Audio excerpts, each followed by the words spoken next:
Hello everybody and welcome today to Puzzle Monkeys for the Wii U. We have an indie title here made by Log Game Studios, I believe. The first game of theirs to come out, and they got it up and running, so good on them, and let's check it out and see what this thing has to offer. So there's a Mode A and a Mode B, and the cool thing about this is it's a lot like the old NES games you used to get back in the day, where it was like two kind of games in one. You had like the A mode and the B mode kind of thing, and it was just two separate deals. Anyways, it kind of does that, so let's check out Mode A then, shall we? So it's like a puzzle type game. It's kind of like Dr. Mario in a way, where you gotta like stack things and disappear specific blocks. So you've got your speed and your difficulty. I'll just stick with the default settings and give this a go. I'm not that terribly great at it, but it's worth a shot. You've got your different backgrounds and your different songs here. We've got track 1. There it is. And, yeah, it's kind of nice, slow, groovy kind of music. We've got track 2. That's the one you heard before, the piano. It's nice and peppy and upbeat. And then we have track 3. It's got this nice little kind of techno thing going for it. It sounds pretty cool.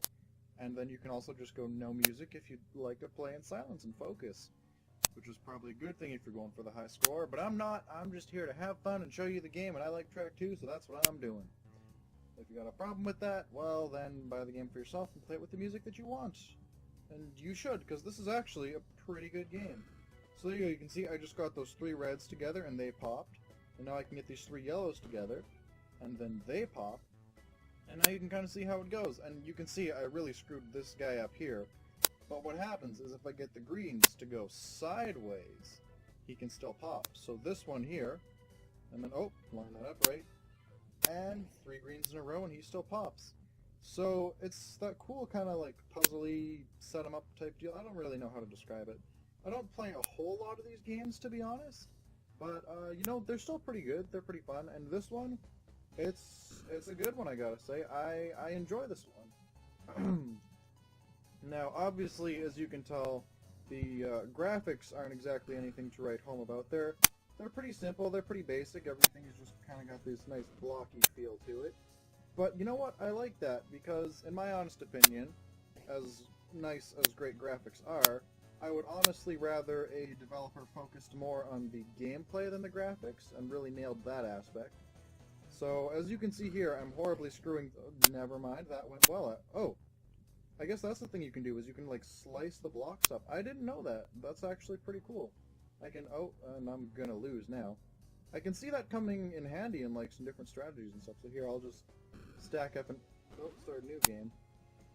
So there, you can see game over. But yeah, that's basically the gist of it, is you gotta try and line them all up and clear the screen. And then it's a new level with, you know, higher difficulty and all that. And I think it's pretty cool.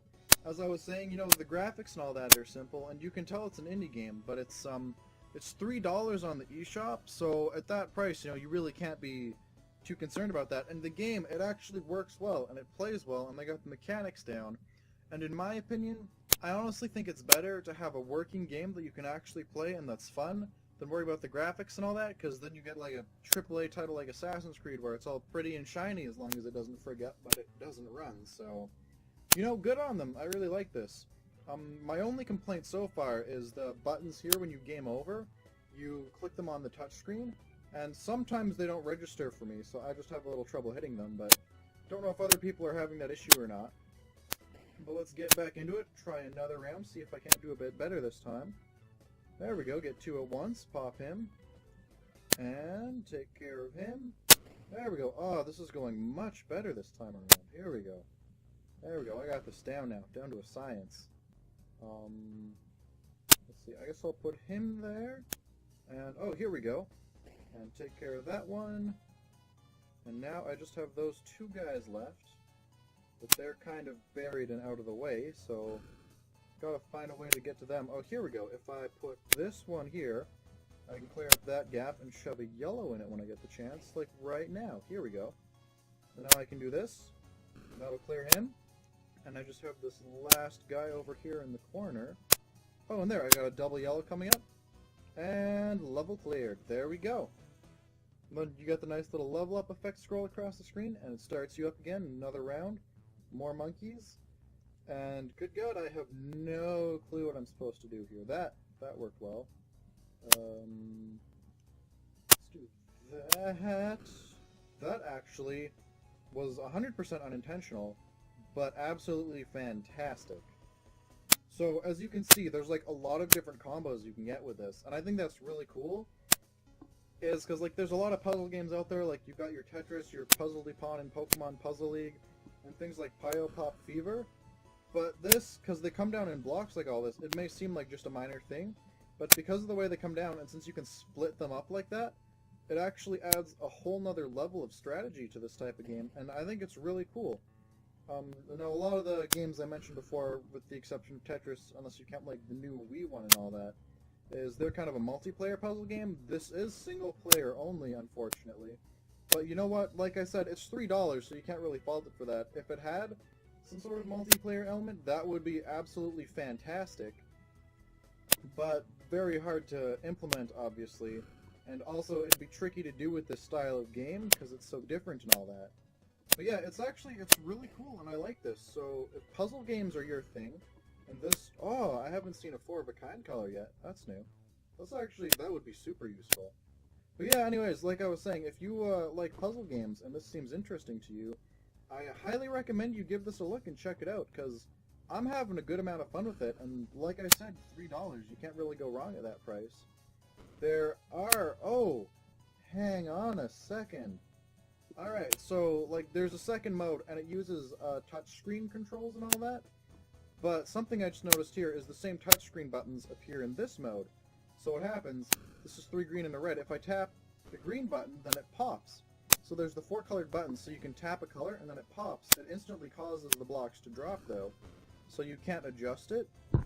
But, oh, that makes so much more sense. It's like, oh no, there's 4 different colors, but, let's see here, if I do that, then I can, like, pop the yellow one, and, oh my god, okay. Well, I am clearly going to have to take another look at this some point, because I just realized that. I guess one other issue, I guess, if I had to have one with this game, is there is no tutorial or anything. So, like, the touchscreen buttons that I just figured out there, you kind of have to learn the stuff. I mean, it's fairly intuitive. It's like, well, giant colored squares on the screen, what do I do with those? And then you try and tap them, and then stuff explodes. And so that's actually pretty neat. It has online leaderboards, too. So if you're one of those people who has to, you know, be the best and catch them all and get the top high score there. Pokemon jokes. Anyways, if you like, yeah, the high scores, then I think this would be really great for you. So, like I said, you've got the touchscreen buttons, and something I want to show you now is Mode B. So the first one, it was like that Dr. Mario style. They come down, and you got to try and clear them all. But in Mode B, what happens is, we'll get started here. We'll just use all the same settings. You know what, let's go to a different background. Let's go to this nice sandy beach looking one. I like this music. Sorry if this gets really repetitive for you, but when you get into the game, the music's actually pretty nice. So now what happens is the blocks scroll across the screen like Snake style. And by Snake, I don't mean like Metal Gear Snake. I mean like, you know, the game where you play as the snake that eats the dots. Anyways, my stupid rambling aside, yeah. So this is how this works. So it's actually pretty cool, because this one uses just the touchscreen buttons, as far as I can tell. Like, none of the controller buttons do anything. So you just kind of let things slide across, and then you tap it, and they fall. Or if they reach the edge of the screen, then they fall down too. And so it's like using the mechanic you saw in the other game, except exclusively. So now you see it comes, and now there's a lot of yellow there, and it's going to wreck everything. So I tap yellow, and it pops, and everything else drops. And it's a really neat mechanic and really different. It really gets you thinking too. So I can do that and get that red one down there. Now these red ones are useless to me, so I can get rid of them. And it's just, I think it's really neat like that. I personally love stuff like this, so I think it's really cool. And I'm a pretty big fan of it, so try not to butcher myself too badly here. Do that. There we go. There's another one down. Whoops. Get rid of the blues. And I need that yellow, so there we go. So yeah, now... Oh wait, the buttons, they do appear up on the TV too. Huh, I probably should have looked at that. So yeah, I guess you can't really... Oh yeah, no, you can see which ones I'm pushing there. Alright, so yeah. So now I probably sound a little bit less like a crazy person, now that you kind of know what I'm talking about. And now you can, if you want, just pop them as they come on and be like, well, I don't want that color, I don't want that color, I don't want that color. So you can just keep popping them as they come. but eventually they send colors that you can't pop. They're just solid bricks.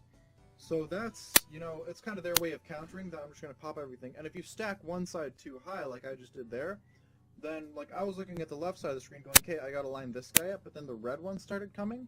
So if I had popped red, I would have been safe, but I wanted to pop the yellow to make that gap there, and it kind of screwed me up. So it's a really neat kind of puzzle game, and it gets you thinking in a really different way. So yeah, like I said, this is like the mechanic that I just found out in the other one. But yeah, so it's like two entirely different puzzle games. It's two different ways of thinking, but still using the same core rules and mechanics. So I think that's pretty cool, and I can dig it. So let's just see here what the leaderboards are like here. So yeah, these are my high scores, 44 monkeys cleared. Not sure what state the internet is in, if it's gonna work for me or not. But let's connect to the ranking server and upload scores and view high scores and all that, because just to kind of give you an idea of the crazy skill that some people have with this game that I obviously lack, in case you can't tell watching this. Oh, here we go. Uploading, downloading. I am apparently I'm ranked number 5 for Game B. Wow, that's pretty good. Obviously, Log Games, the creator of this, holding the high score. Oh, I see. And there's the different speeds. Oh, okay. So if we go to Mode A, I'm assuming, yeah, this is the more popular mode, because it's kind of like the main one. And I am ranked 52, so obviously not that great, unfortunately.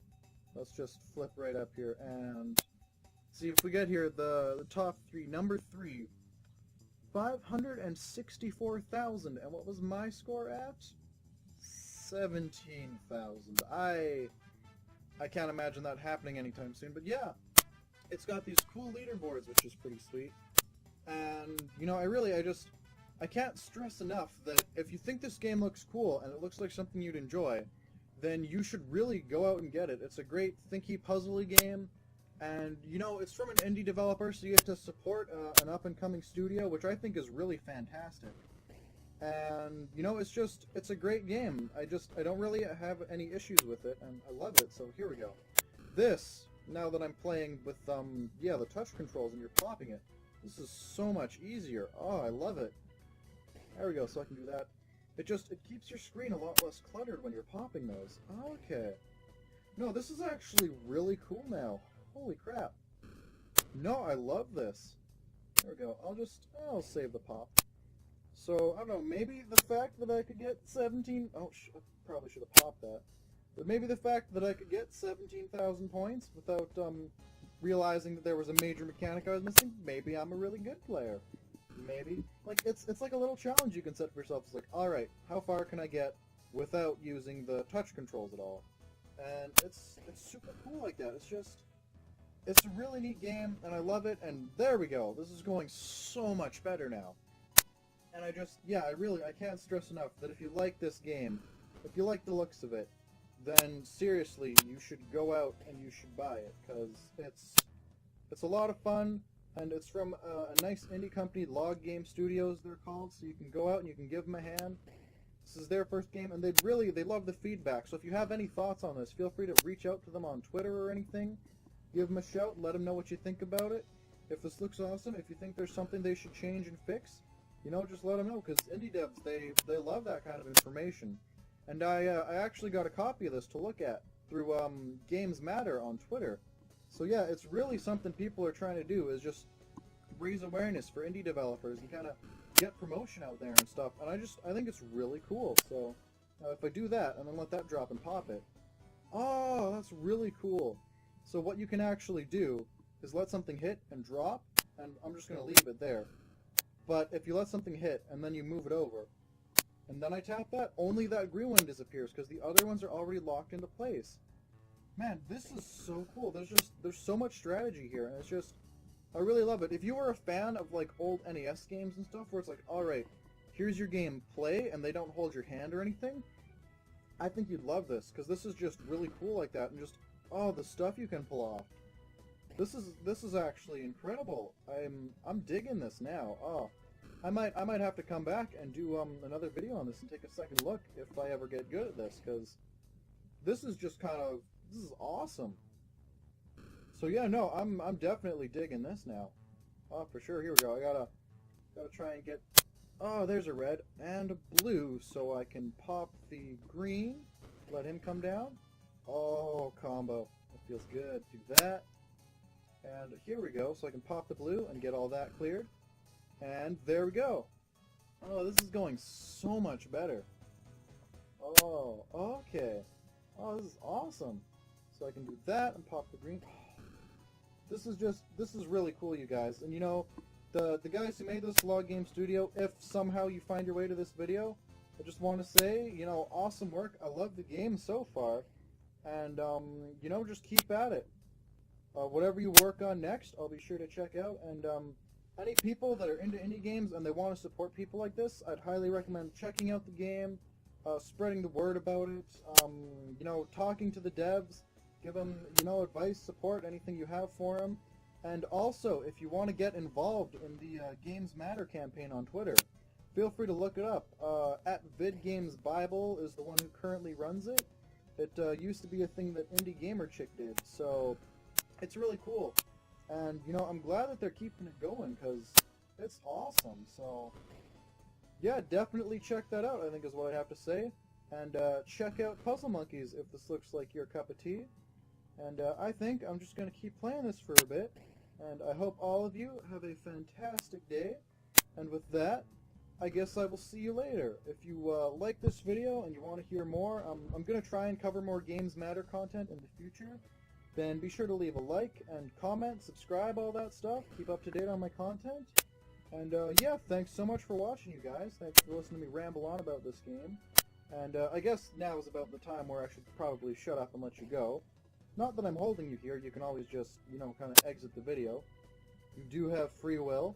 This is not Hot Tin Roof, which is another fantastic indie game that I'm probably going to take a look at soon. But yeah, so my idiotic rambling aside, thank you very much for watching, and have a great day. And I'll hopefully hear back from you all next time I post a video, and possibly on Twitter. Thank you very much, everybody.